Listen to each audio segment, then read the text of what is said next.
ఇక హైదరాబాద్లో ఇవాళ కేఆర్ఎంబీ మీటింగ్ జరగనుంది. కృష్ణా జలాల పంపకాలపై ఏపీ తెలంగాణ మధ్య నెలకొన్న వివాదంపై చర్చించనున్నారు.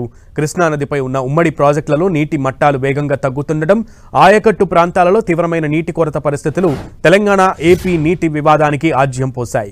ఈ నేపథ్యంలో ఇరు రాష్ట్రాలకు చెందిన అధికారులతో నేడు కృష్ణా బోర్డు అత్యవసర సమావేశం కానుంది. హైదరాబాద్లో జరిగే ఈ మీటింగ్లో ఏపీ తెలంగాణకు చెందిన జలవనరుల శాఖ అధికారులు పాల్గొనబోతున్నారు. వచ్చే జూన్ వరకు శ్రీశైలం, నాగార్జున సాగర్ ప్రాజెక్టుల్లో ఉన్న నీటిని రెండు రాష్ట్రాలు పంచుకునే అంశంపై చర్చ జరగనుంది. కృష్ణా జలాలను ఏపీ ఎక్కువగా వాడుకుంటుందని తెలంగాణ ఆరోపిస్తోంది. శ్రీశైలం, నాగార్జున సాగర్ జలాశయాల్లో మిగిలి ఉన్న నీటి వినియోగానికి ప్రత్యేకంగా కేటాయించాలని ఇప్పటికే కేఆర్ఎంబీని తెలంగాణ కోరింది.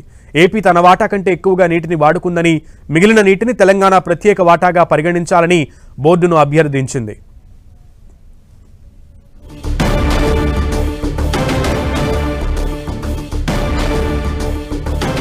రానున్న వేసవి అవసరాలు తీర్చడానికి తుంగభద్ర, సుంకేసుల, పులిచింతల, గాజుల దిన్నె ప్రాజెక్టుల నుంచి 27 టీఎంసీల నీటిని తీసుకోవడానికి అనుమతించాలని తెలంగాణ పట్టుబడుతోంది.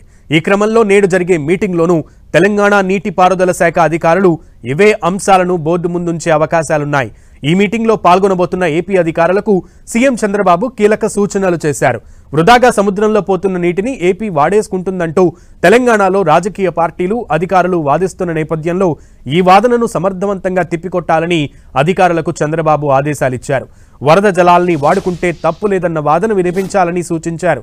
అలాగే శ్రీశైలం ప్రాజెక్టులో నీటిని సాగుకు అవసరం లేకపోయినా వదిలేస్తూ విద్యుదుత్పత్తి చేసుకోవడంపై చంద్రబాబు అభ్యంతరం వ్యక్తం చేశారు. దీనిపైన గట్టిగా వాదించాలని అధికారుల్ని ఆదేశించారు. దీంతో రేవంత్ సర్కార్ వాదనను తిప్పికొట్టేలా ఏపీ అధికారులు కేఆర్ఎంబీ భేటీలో వాదనలు వినిపించేందుకు సిద్ధమయ్యారు.